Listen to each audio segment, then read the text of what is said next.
Bom, então, a gente começa, com a seguinte reflexão.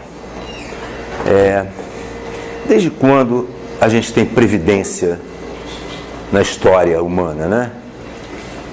Desde quando é que isso aparece? Como é que isso surge? Quer dizer, sempre existiu? Não existiu.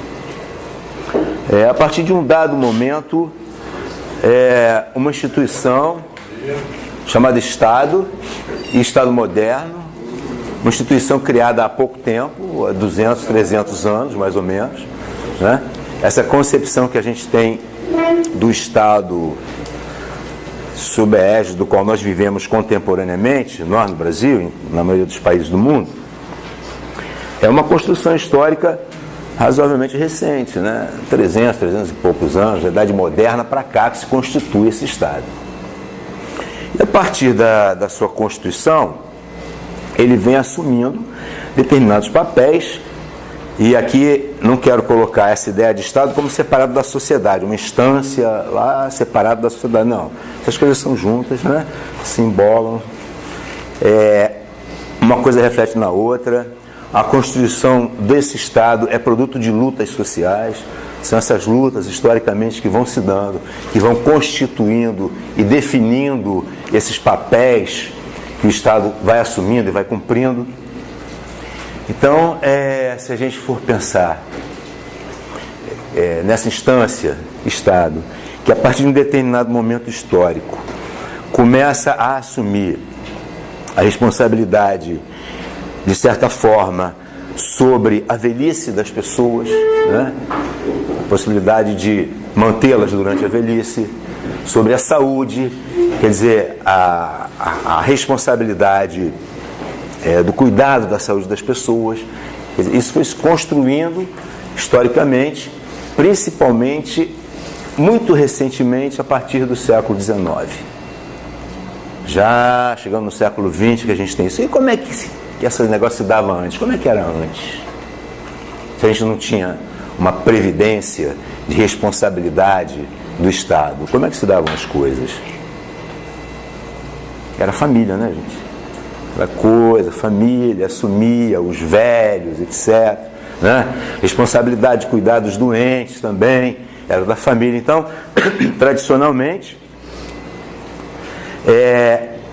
a questão de uma política previdenciária sob a responsabilidade do Estado, ela se coloca, evidentemente, depois da Revolução Industrial e bem depois. Mas, a partir da Revolução Industrial, políticas sociais já começam a se constituir historicamente, né? Na Inglaterra, a gente, não sei em que medida, mas eu acho que muita gente aqui tem uma certa ideia de que nessa transição daquele regime feudal para o capitalismo, né? Do feudalismo para o capitalismo, a gente chega na Inglaterra ao processo de revolução industrial que vai se dar lá, né?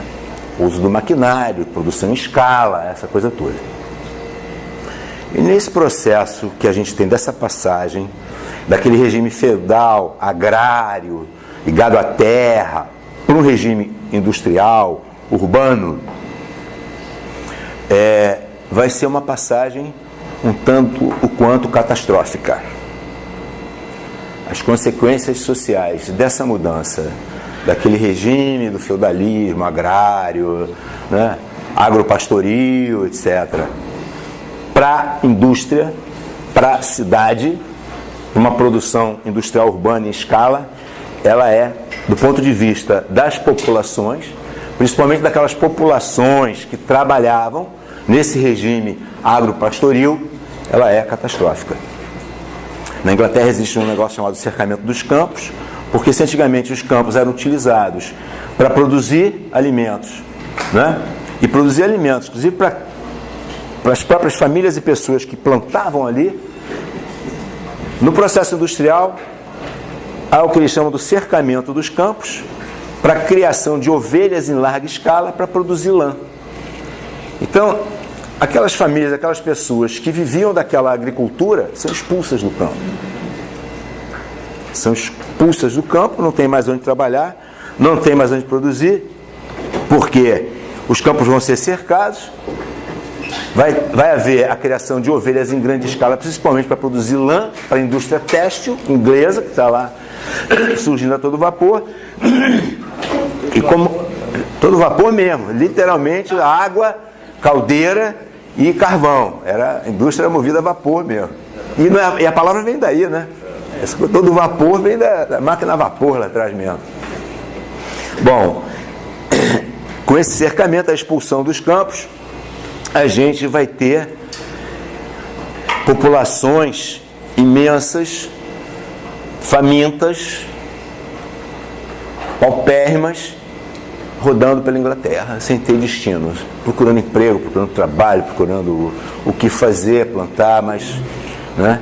E aí surge a primeira legislação, ainda lá no século XVII, XVIII, que é chamada por lá, a lei dos pobres. Porque a miséria é tanta, a pobreza é tanta, a fome é tanta, que o governo inglês se vê obrigado a tomar uma iniciativa para tentar dar conta daquilo, não apenas, penso eu, não apenas pela questão do empobrecimento, da fome, das pessoas morrendo de fome, mas também pelas consequências sociais que isso também causava. Não é isso? A gente faz uma ideia das consequências sociais.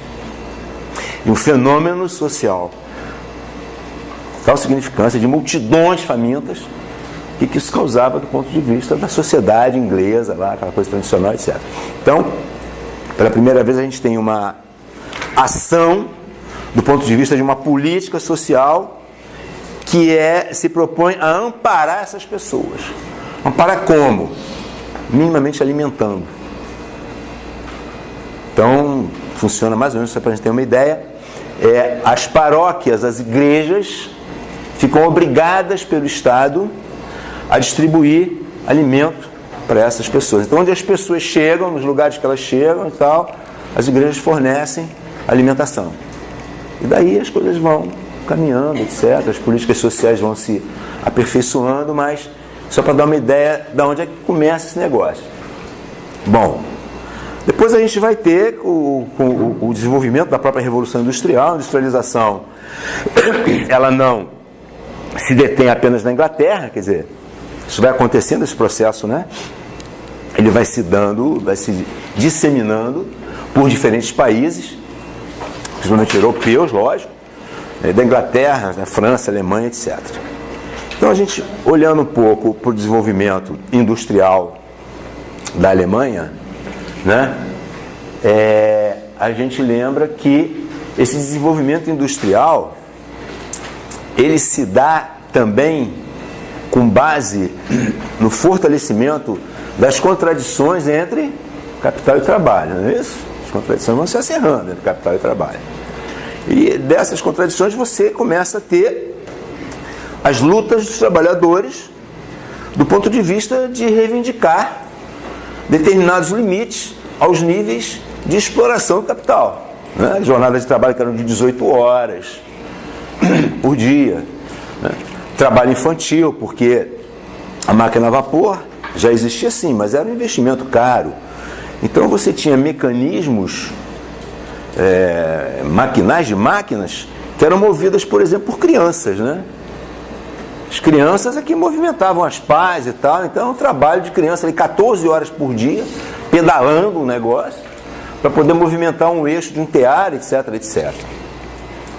As crianças que catavam algodão, que caíam no chão da fábrica, que ficavam com a coluna deformada, né? A gente tem uma série de relatos históricos sobre essa questão. E evidentemente que todo esse nível de exploração ele foi objeto da luta dos trabalhadores historicamente, que foram, né, constituindo, se organizando, reivindicando, etc. Bom, e muita gente deve lembrar disso, quando o nosso velho barbudo Marx escreveu Capital, ele fazia uma ideia de que a revolução, a primeira revolução socialista, surgiria ou na Inglaterra ou na Alemanha. Não é isso? Principalmente na Alemanha. Na análise que ele fazia, ele entendia que as condições e contradições do desenvolvimento da indústria nesses dois países eram as mais maduras do ponto de vista de eclodir num período historicamente pequeno a primeira Revolução Socialista. Bom, isso significava o quê? Isso significava que nesses dois países já existia, historicamente, uma classe trabalhadora bastante organizada, com capacidade de reivindicação e com capacidade de intervenção no próprio poder político, através de sindicatos, partidos políticos, alianças, etc, etc. Isso já vinha se dando, principalmente na Alemanha. E o que vai acontecer ali? As contradições na Alemanha são bastante acirradas. E a gente vai ter a Alemanha o quê? A Alemanha é uma monarquia, né? É um regime monárquico. Um regime monárquico parlamentar. Você tinha lá um monarca e você tinha um parlamento. O primeiro-ministro era o Otto von Bismarck nesse período. Era o representante do parlamento alemão. A Alemanha é recém-unificada, porque a Alemanha tem uma história também muito complicada. Na verdade, elas eram diversos países autônomos, com vários conflitos entre si, que conseguem se unificar. E ao se unificarem, eles formam a Alemanha. Foi um dos últimos estados nacionais a se unificar, foram a Itália e a Alemanha. Já aqui no início do século XX, já no final do século XIX, início do século XX. A Alemanha aqui estava recém-unificada. Então tinha as questões políticas da unificação desse país, vários outros paizinhos que vão se unificar num grande país, que é a Alemanha, e as contradições das lutas políticas, das lutas dos trabalhadores, etc, etc. E esse primeiro-ministro se deparando com essas contradições, com esses conflitos. Então, uma iniciativa do Estado alemão é formular uma primeira grande política de Estado objetivando aqueles trabalhadores. No sentido de quê? No sentido de mitigar, de amenizar os conflitos, né, que estavam bastante presentes na realidade social e política daquele país naquele momento. Então ele cria o seguro de compensação por acidentes de trabalho estatal. O Estado passa a organizar e administrar um seguro. Eu não tinha seguro de acidente de trabalho, vocês terem uma ideia. É isso. O que acontecia? O que acontecia é que isso dependia de quê? Isso dependia muito da própria organização das entidades dos trabalhadores, aquelas caixas de aposentadorias e pensões que a gente conheceu no Rio de Janeiro, né? Eles mesmos organizavam as suas caixas, contribuíam. Em alguns lugares você tinha uma legislação em que o trabalhador contribuía e o patrão também contribuía, para que tivesse um fundo, e desse fundo, de acordo com as circunstâncias, se atender a necessidades como, por exemplo, acidente de trabalho.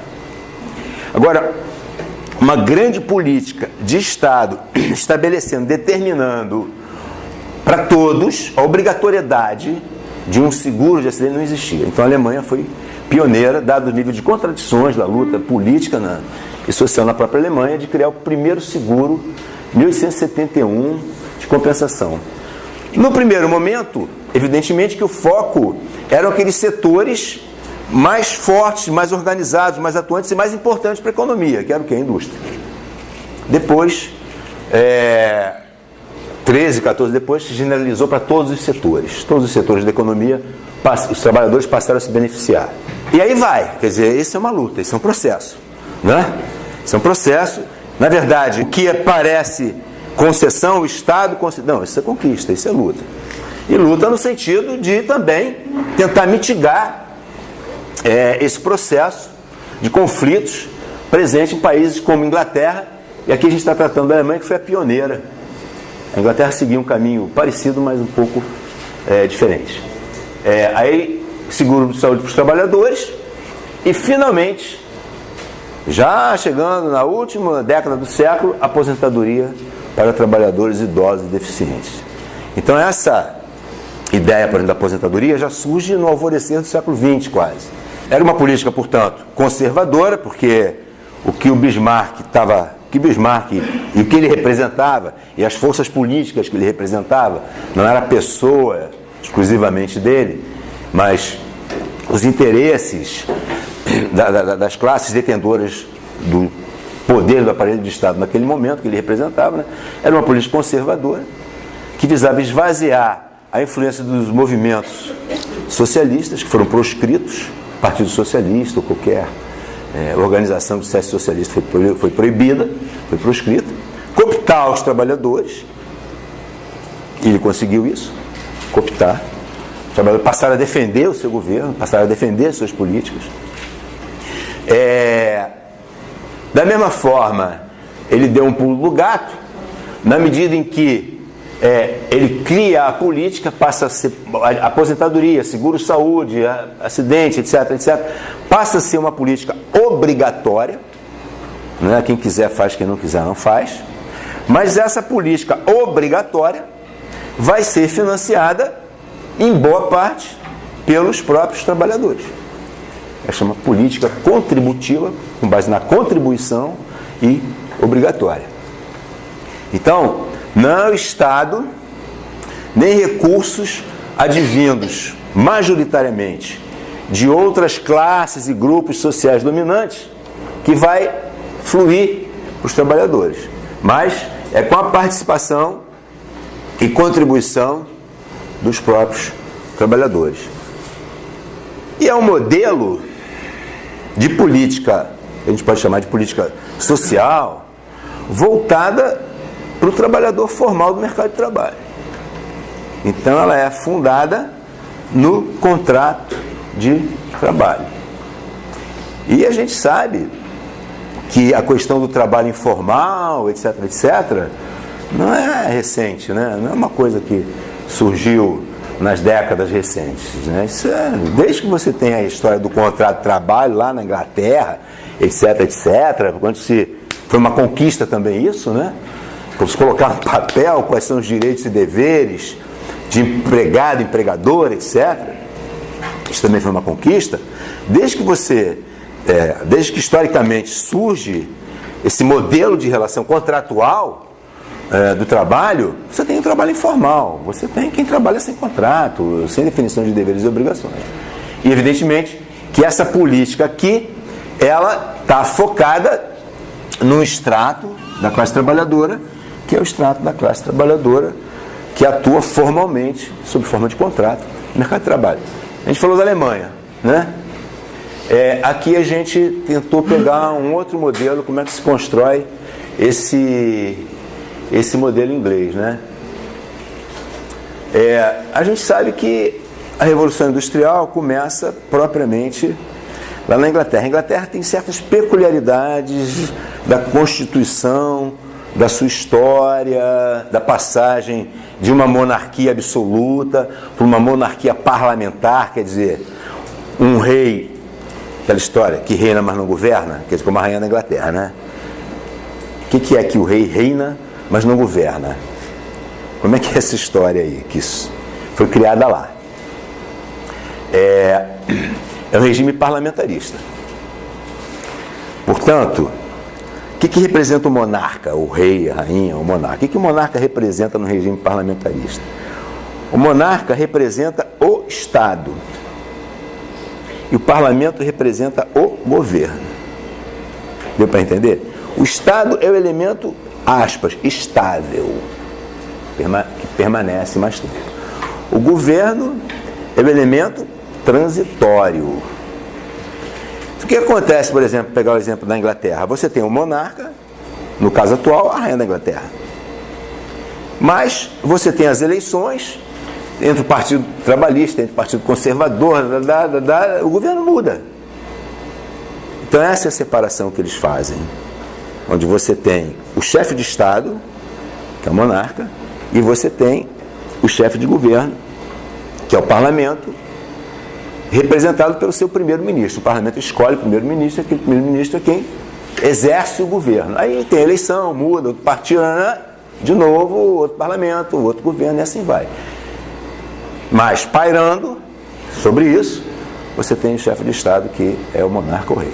Só para pegar esse ponto aqui e a gente deixar uma referência aí com vocês, uma reflexão. Quer dizer, não existe só monarquia parlamentar, a gente sabe disso. Existem repúblicas parlamentares, né? Para pegar o gancho.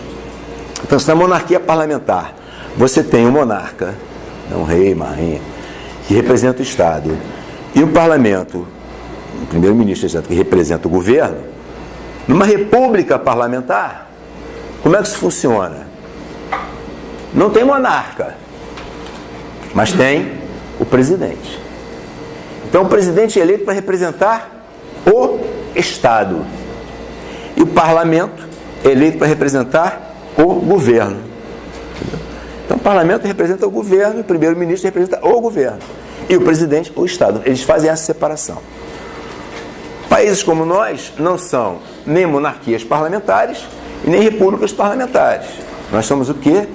Uma república presidencialista. O que significa isso? Significa que na nossa organização política de Estado e de governo, o presidente representa ao mesmo tempo o Estado e o governo. Entendeu? Isso é o presidencialismo. Uma representação única nos dois níveis.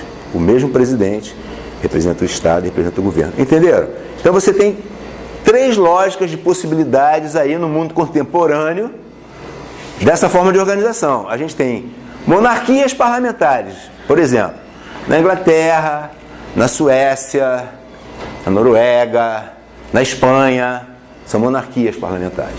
Você tem repúblicas parlamentares, a Itália, por exemplo, ocorre. E aí, voltando aqui no caso inglês, só para a gente entender essa história, né, de como é que vai se dar, que ele tem essa característica de uma monarquia parlamentar, etc. Já lá no século XVI, quando você começa um processo de migração forte para a cidade, por conta das próprias lutas políticas, da luta do próprio Estado inglês contra a igreja, de tomar terra da igreja, uma confusão do cão, você começa a ter um processo de migração para as cidades. Então já se baixa a primeira lei, que é punição de vadios e vagabundos, que é, né, que um autor lá, o historiador coloca, os critérios para atender a mendigagem e chibata para vadiagem.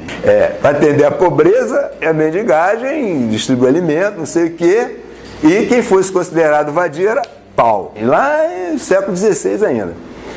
Aí você começa a ter, por lá, etc., onde as paróquias são responsáveis pela assistência aos pobres. Isso o Estado obriga, não é porque as paróquias... O Estado diz agora, as igrejas, as paróquias, vão ser responsáveis por atender essa horda de famintos que vai atravessando a Inglaterra para um lado do outro.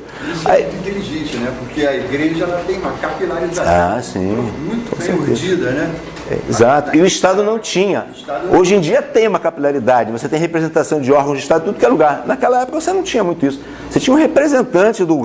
Agora, igreja não. A igreja, você falou, ela estava presente em todas as localidades. Bem espalhadinho em tudo que é lugar. Exatamente. Se organiza dessa forma. Então, você usar aquela estrutura é perfeito. Então, foi o que eles fazem ali. E aí eles vão evoluindo, né?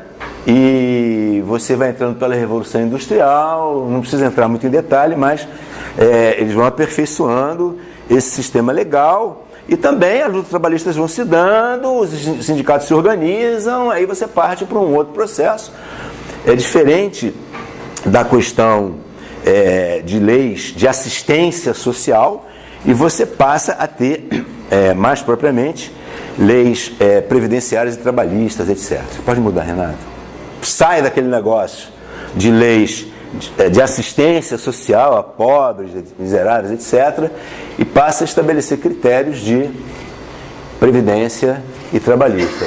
911, aposentadoria não contributiva para pobres com mais de 70 anos. Aqui, acidente de trabalho, seguro-desemprego, Aí surge a figura de seguro-desemprego aqui, que está presente até hoje, né? Lá e de certa forma aqui também. E a aposentadoria não contributiva para pobres de mais de 70 anos. O que é aposentadoria não contributiva?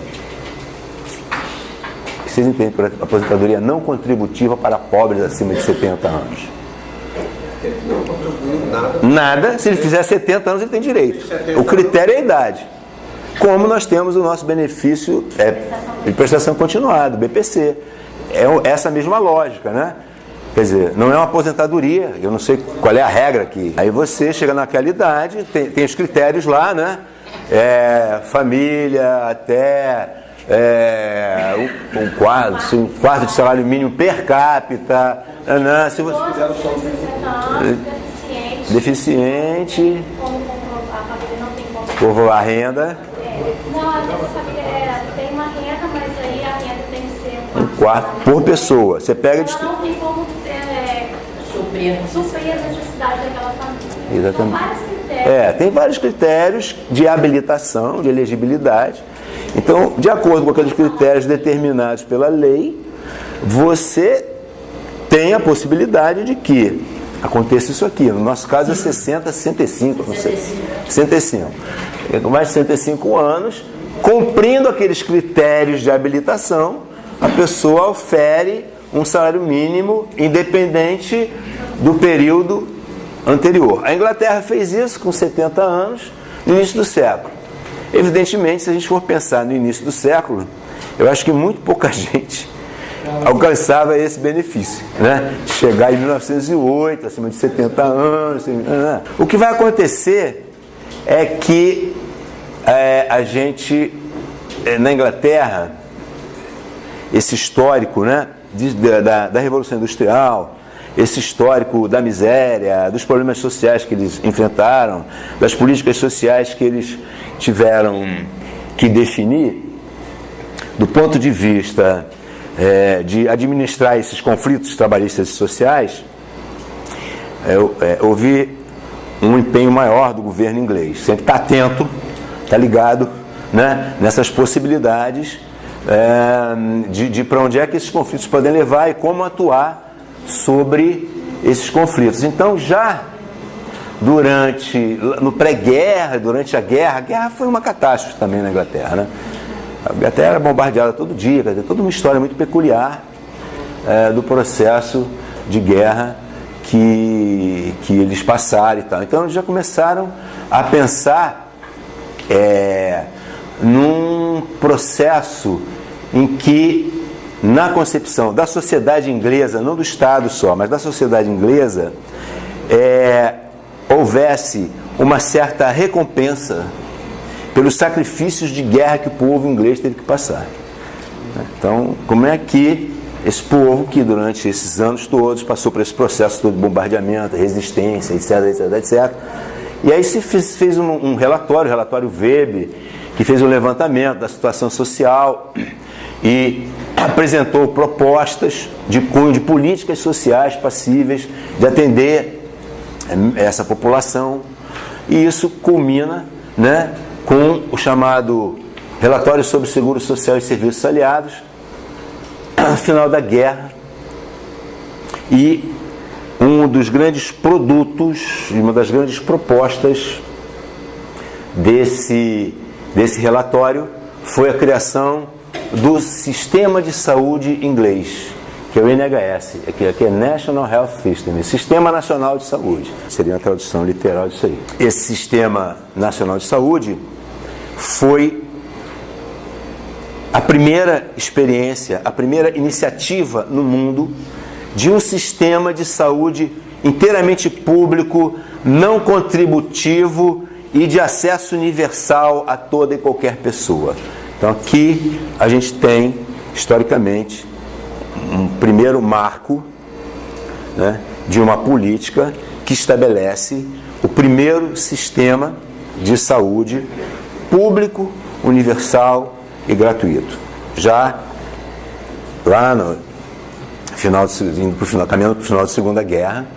E depois a Inglaterra desenvolve toda uma série de políticas previdenciárias, de acesso a serviços de proteção social, com cobertura pública a grupos não cobertos. Quer dizer, o que é grupo não coberto? Quem não contribui, né? Ter acesso a determinada renda, aos serviços de saúde, mesmo sem contribuir, sem ser trabalhador do mercado informal. Quer dizer, eles vão definindo essa política, e essa política, na saúde, na previdência, na assistência, formam as bases daquilo que no pós-guerra ficou conhecido como o estado de bem-estar social, o famoso welfare state, o estado de bem-estar social.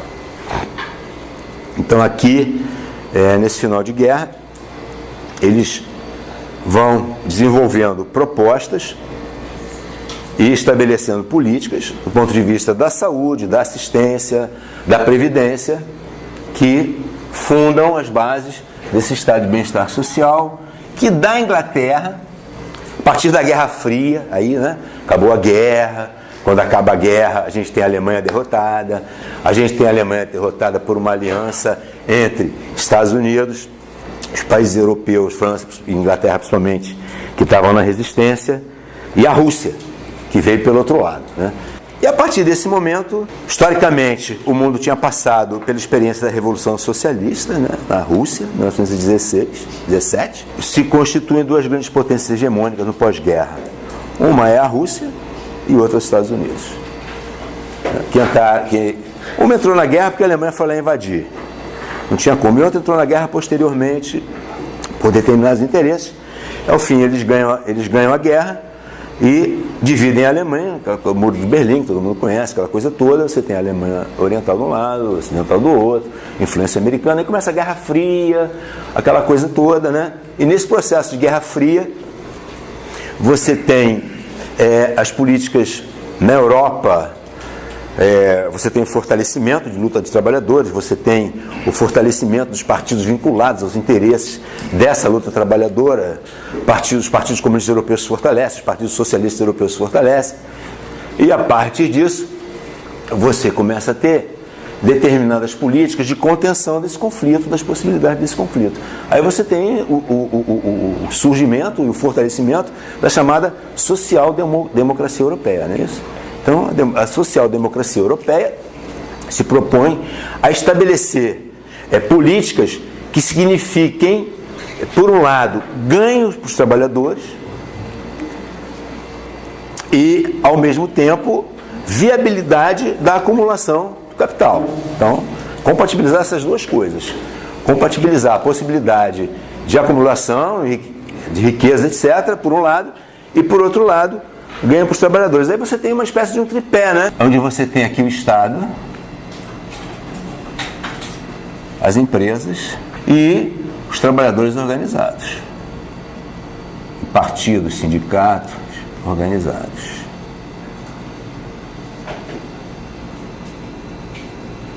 Então, basicamente isso aqui a gente pode representar o tripé social-democrático com os três elementos que vão se compondo ali de fiel da balança, de manter o equilíbrio nessas relações aqui.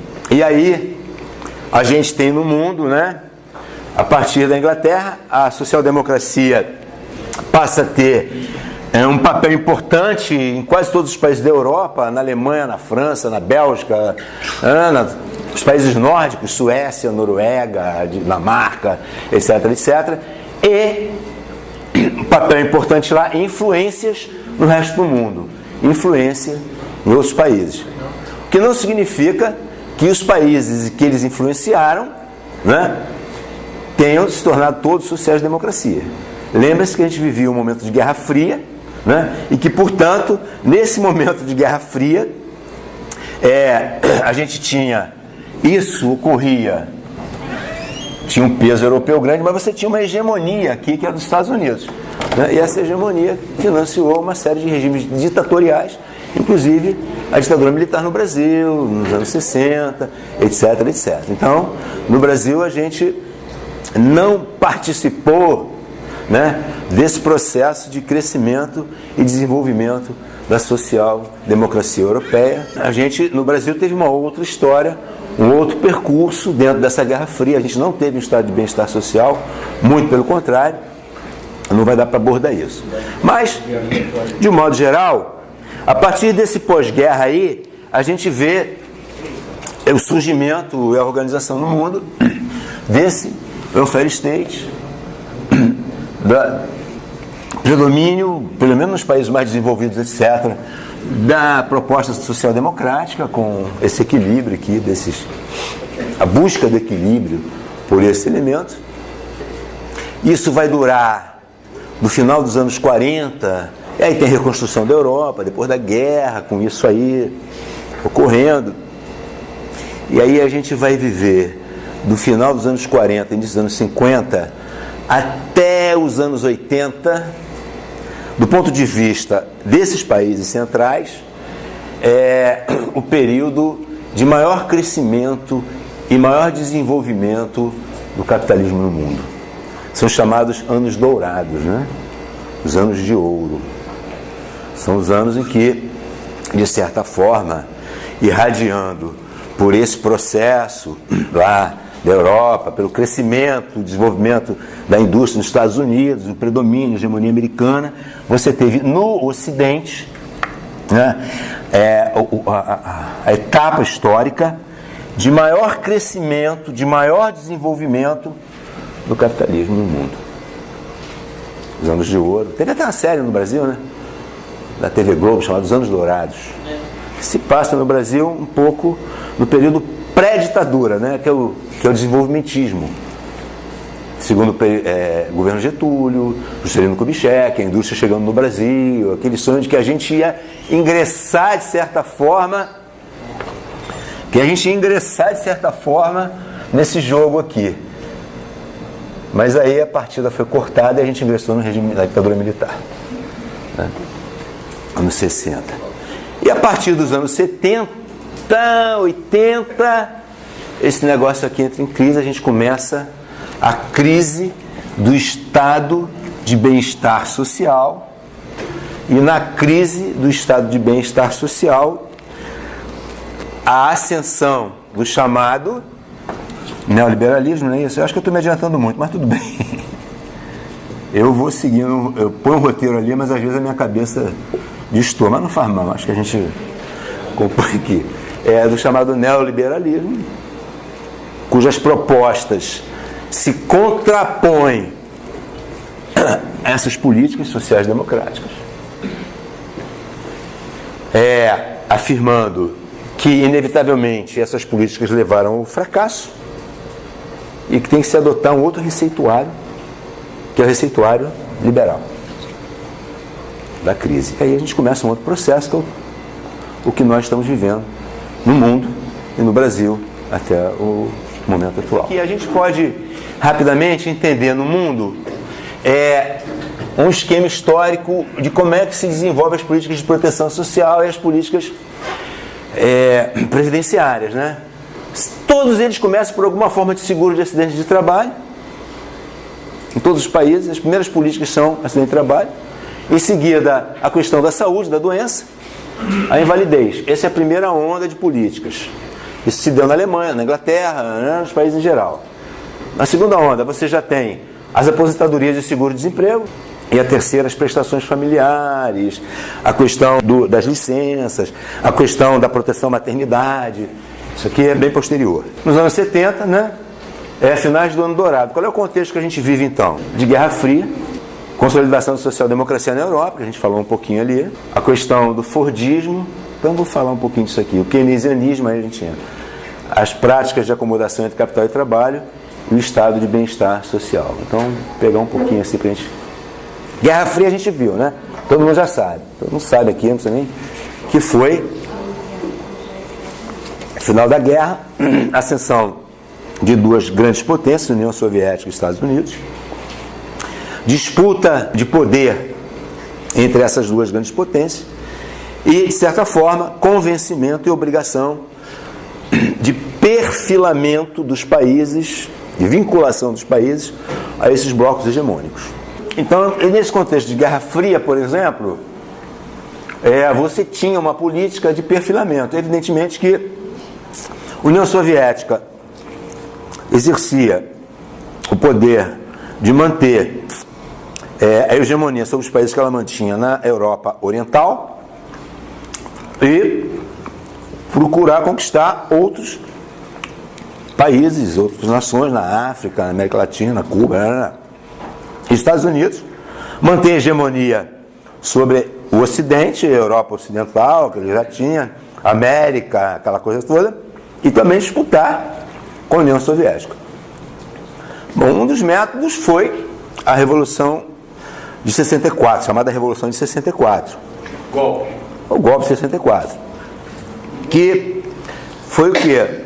Entre outras coisas, não dá para simplificar, foi uma coisa só, mas entre outras coisas, foi a obrigatoriedade de uma definição de perfilhamento do Brasil clara e explicitamente ao bloco da hegemonia americana. Isso aí é óbvio, né?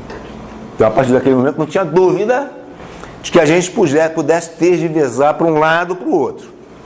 A partir daquele momento, era claro a definição, a partir do golpe, que nós éramos um país explicitamente perfilhado ao capitalismo americano, etc, etc. Aí, vou pegar um exemplo daqui. Se consolida a social-democracia na Europa. Você tem o advento, que já vinha de antes, do chamado Fordismo. O que é o Fordismo? O Fordismo é a grande produção em massa. É a grande produção industrial, é a criação da ideia da grande fábrica. Por que é Fordismo? Porque o inspirador desse negócio foi o Henry Ford, quando ele implanta a indústria automobilística nos Estados Unidos. Como é que ele faz? Ele não é só uma fábrica de carro, é uma fábrica de carro que produz todos os mecanismos, peças necessárias à produção do carro. Desde a calota, do vidro, do motor, tudo é produzido nessa fábrica.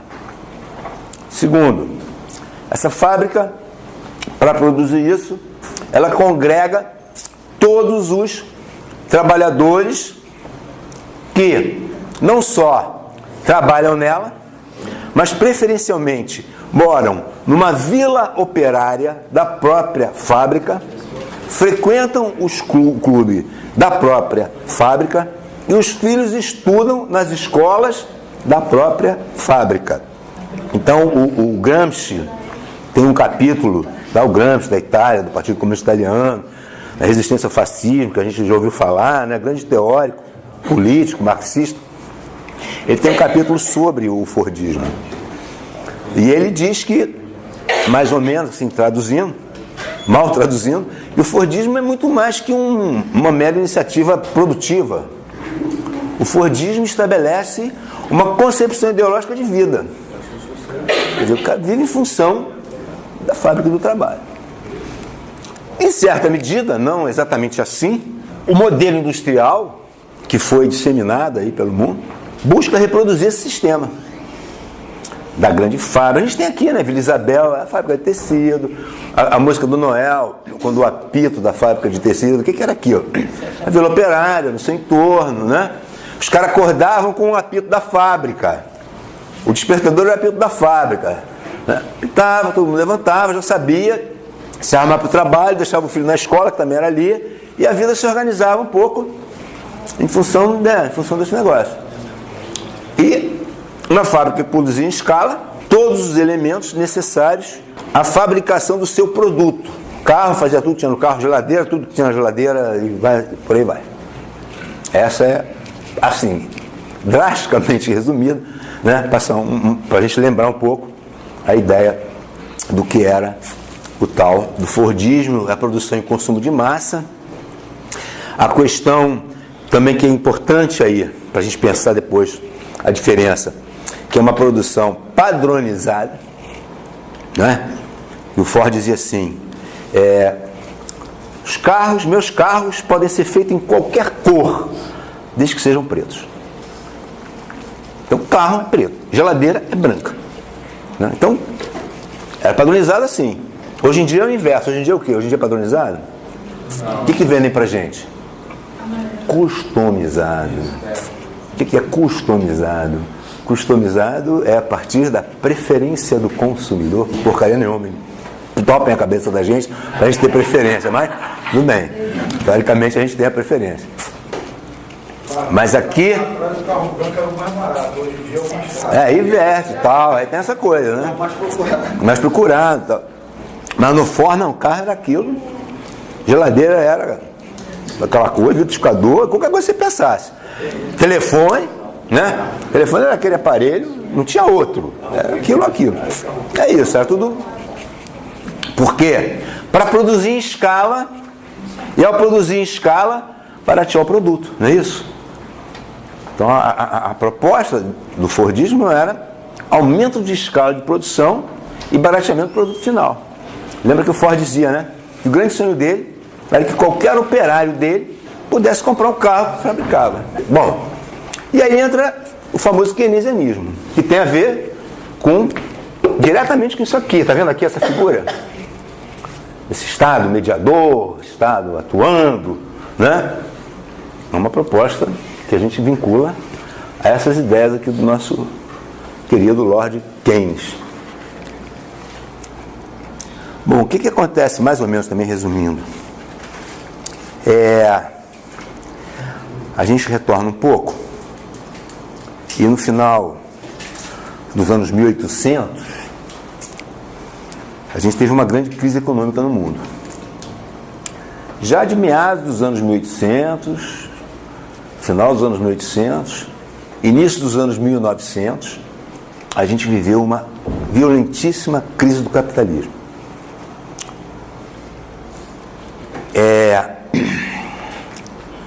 Um dos marcos simbólicos dessa crise foi a famosa quebra da Bolsa de Nova York em 1929. De alguma maneira já ouviu falar desse negócio da quebra da Bolsa de Nova York em 1929, cujas ações viraram papel e eram jogadas pela janela. E tem um filme, se vocês puderem ver, que aí não dá tempo da gente passar aqui, ou se tiver, não sei se você conhece, A Fila do Pão. A Fila do Pão. Deve ter no YouTube. É um filme, é um documentário excelente sobre esse período. É um documentário histórico. Ele vai mostrar exatamente, a gente vai ter uma ideia muito concreta do que foi esse processo de crise do capitalismo no final do século XIX e do século XX. Recomendo que vocês... Antigamente a gente, quando tem tempo, passa, porque é um filme bom de discutir. Bom, o capitalismo, ele se desenvolve, cresce, sob determinadas concepções de mundo e de economia. Uma concepção que influenciou fortemente o desenvolvimento do capitalismo e a prática do capitalismo foi o liberalismo. O liberalismo lá do Adam Smith, né? Vocês lembram da questão da mão invisível do mercado? Assim, por quê? O Adam Smith estava brigando com um resquício do mercantilismo que era a forte atuação do Estado. Os mercantilismos daqueles reis absolutos, né, da Espanha, de Portugal, das grandes navegações, era o Estado que tomava as iniciativas econômicas, carreava recursos, fazia as expedições, definia quem ganhava e quem perdia. Então, o Adam Smith está um pouco brigando com isso. Está dizendo o seguinte, não tem que o Estado se meter em coisa nenhuma de mercado. O mercado é autossuficiente, o mercado se autorregula. E o mercado funciona sob a égide de uma mão invisível, que é a lei da oferta e da procura. E essa mão invisível regula o mercado para que ele funcione de forma livre, da melhor maneira possível, e beneficie, portanto, o maior número de pessoas. Então, deixa o mercado livre. Essa era a proposta do Adam Smith. Se a mão do Estado intervir, ela acaba com o mercado. Extremamente prejudicial. As pessoas vão sofrer graves consequências disso. Isso era o liberalismo. E foi essa, aspas, ideologia que alimentou a organização econômica dos países de um modo geral, sobre essa concepção liberal. Bom, aí, onde é que nós chegamos? Numa crise violenta de superprodução, uma série de coisas que ocorreram aí dentro. Bom, crise. Marco simbólico. Quebra da Bolsa de Nova York. Eu falei que as pessoas jogavam as ações pela janela, porque não valia nada, e se jogavam juntos, né? Um número altíssimo de suicídios. Tem um depoimento sobre isso nesse filme, por isso que eu me lembrei do filme. Tem um depoimento do cara que era boy e foi entregar um negócio lá para o sujeito pegou o papel, leu e se jogou pela janela. E o cara presenciou isso. E foram muitos casos, muita falência, muita quebra, um desastre. Bom, na Inglaterra, eles achavam assim, já que o problema é a competição, o mercado, etc., as fábricas, os estaleiros, para falar uma realidade próxima a nós, os estaleiros estão falindo. Então faz o seguinte, vamos acabar com metade dos estaleiros. Joga tudo no chão, porque vai ficar com menos estaleiros, vai produzir menos, tem melhores condições de concorrer. E fizeram. Tinha uma cidade chamada Jarro, parece no filme isso, que era uma cidade que vivia em função de estaleiros. Parece os operários chorando, puxando os cabos de aço, destruindo o estaleiro. Destruíram vários estaleiros. Porque a saída que se pensava para a crise era uma saída do ponto de vista liberal. Como é que a gente atua no sentido de equilibrar esse lei da oferta e da procura, etc, etc. Blá, blá. Aí teve um cara, um economista, que é o Keynes, que levantou e disse mais ou menos assim, falou, olha, você sabe essa crise que está aí? A questão aqui é a seguinte, não tem nada de liberalismo, não sei o quê, que não vai sair da crise. Livre força de mercado vai aprofundar a crise, porque é importante que alguém atue sobre ela. E quem tem o poder de atuar sobre ela é o Estado. A gente está antes disso aqui, hein? Isso aqui não existia, não existia social-democracia, nada disso. A gente está falando lá no final do século XIX, 1800 e pouco, 1900, início dos anos 1900, antes da guerra. Isso aqui é pós-Segunda Guerra Mundial. Isso aqui é a década de final de 40, início de 50. O que eu estou falando aqui é 1920, 15, 22. Né? Então, ele diz isso, fala, olha só, essa história de liberalismo não vai dar em nada, só vai aprofundar. É preciso que o Estado intervenha. É importante e necessário que o Estado intervenha. Foi uma briga. Porque o Estado, ele tem um poder, na medida em que ele compulsoriamente coleta impostos, coleta tributos, e é obrigado, né? Você paga imposto, vai preso. Pagar ICMS, teoricamente também. Mas você é obrigado a pagar imposto. Então o Estado tem o poder de arrecadar que nenhuma empresa individualmente tem. Então ele consegue juntar um volume de recursos impossível para qualquer empresa individual. Então o Estado ele pode investir em atividades econômicas e gerar emprego. Aí foi uma discussão em algum lugar, que eu li sobre isso, não sei exatamente aonde, que ele chegou a dizer assim, aí foi um horror. Ele falou, é importante que o Estado empregue homens para varrer ruas limpas. Aí todo mundo, oh, que absurdo e tal. Ele falou, é importante que empregue para varrer ruas limpas. Por quê? Porque o Estado emprega o sujeito. Emprega, né? Emprego. O sujeito, ele vai ao mercado e compra. Né? Mercado.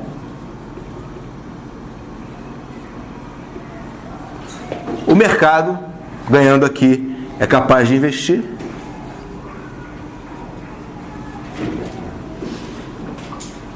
E, investindo, ele também paga impostos.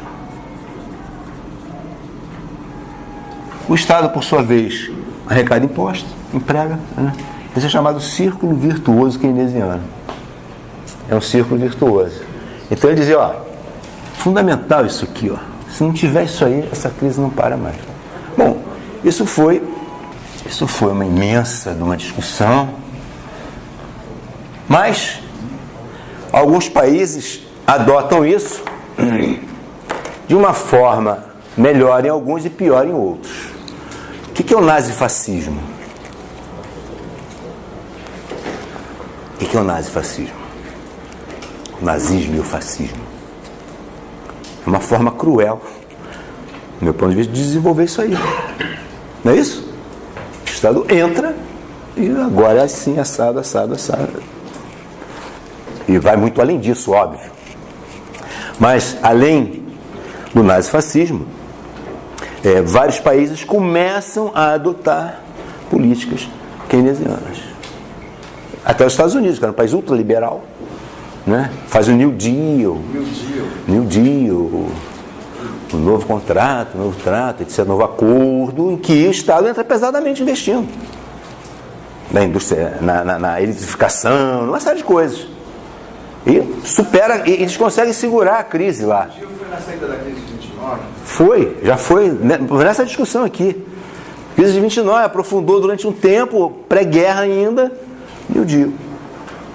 E foi um êxito. Eles conseguiram segurar a questão da crise num país extremamente liberal, a partir de políticas, aspas, estatais, para pegar um outro exemplo com a ponta oposta do fascismo, etc. E alguns países começaram a adotar isso. Bom, enfim. No pós-guerra, isso aqui era basicamente um consenso. As políticas keynesianas, de papel do Estado, de investimento estatal, eram basicamente um consenso no mundo. Quer dizer, essa é a maneira de se administrar, de gerir a economia. A maioria dos países, com exceção dos Estados Unidos, que sempre foi um país extremamente liberal, embora tenha desenvolvido e tido uma experiência no chamado New Deal, depois aquilo foi por água abaixo, o liberalismo levantou a cabeça de novo e eles começaram a utilizar as políticas liberais e tal. Bom, e aí, dentro dessa concepção do Estado, do keynesianismo, do papel importante do Estado, a gente então tem aquilo que eu apaguei, que é essa... Sumiu. Não tem, pois não existe mais. Acomodação entre capital e trabalho, né? Aquele triângulo onde você tinha o Estado fazendo intermediação, capital, trabalho, com esse papel, dentro de uma proposta keynesiana que não tem nada de socialista, que não tinha nada a ver com isso. Na verdade, o que ele estava pensando era uma alternativa para o capitalismo. Alicerce do capitalismo. Estava dando uma base de fortalecimento para o capitalismo, ou pelo menos não proporcionando o mesmo ganho que proporcionava nos países centrais europeus, né? Não proporcionando o mesmo tipo de ganho que eles conseguiram ao desenvolver esses modelos nos países centrais do capitalismo, né? E isso gerou um crescimento enorme. Isso gerou, por exemplo, que a Europa tivesse tanto dinheiro que era o chamado... Aqui tem alguns mais antigos. A gente lembra da expressão eurodólar. Alguém lembra disso? Os eurodólares. O que era o eurodólar? Era a quantidade de dólar acumulada nesse processo aqui. E que eles não tinham que fazer com isso lá. Eles tinham que exportar isso. Aí começa a acontecer os chamados petrodólares, né? Ao mesmo tempo que você tinha um processo industrial veloz aqui, você tinha, por outro lado, também um consumo de energético altíssimo. A indústria produzindo em escala imensa.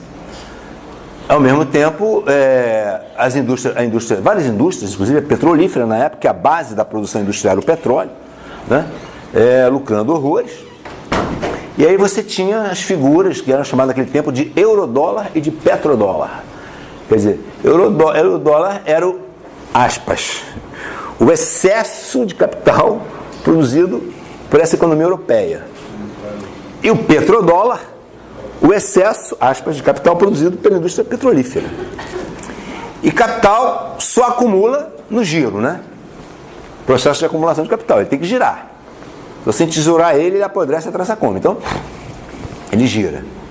Então você tinha que lançar isso em algum lugar. Aí começa o fomento aos países, os chamados desenvolvimentismo, né? Ao financiamento aos países subdesenvolvidos. Aí criaram aquelas categorias de subdesenvolvido em desenvolvimento, né? Tudo balé, né? Mas Inventaram esse negócio, de subdesenvolvido. Subdesenvolvido você alçava a um patamar hierárquico em desenvolvimento, e em desenvolvimento você chegava ao desenvolvido. Era uma escada, né? Cuja base, o caminho do paraíso. Cuja base disso era o endividamento, né? Você pegava lá os eurodólares disponíveis, pegava os petrodólares disponíveis e investia isso. Mas aí o que acontecia? Como você tinha muito dinheiro, os empréstimos eram baratos, aspas. As taxas de juros, riscos eram baixas. E toma de injetar dinheiro.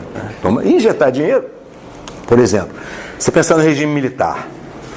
O regime militar optou por um processo de desenvolvimento por endividamento. Foi isso que foi feito, né? Desenvolver endividando.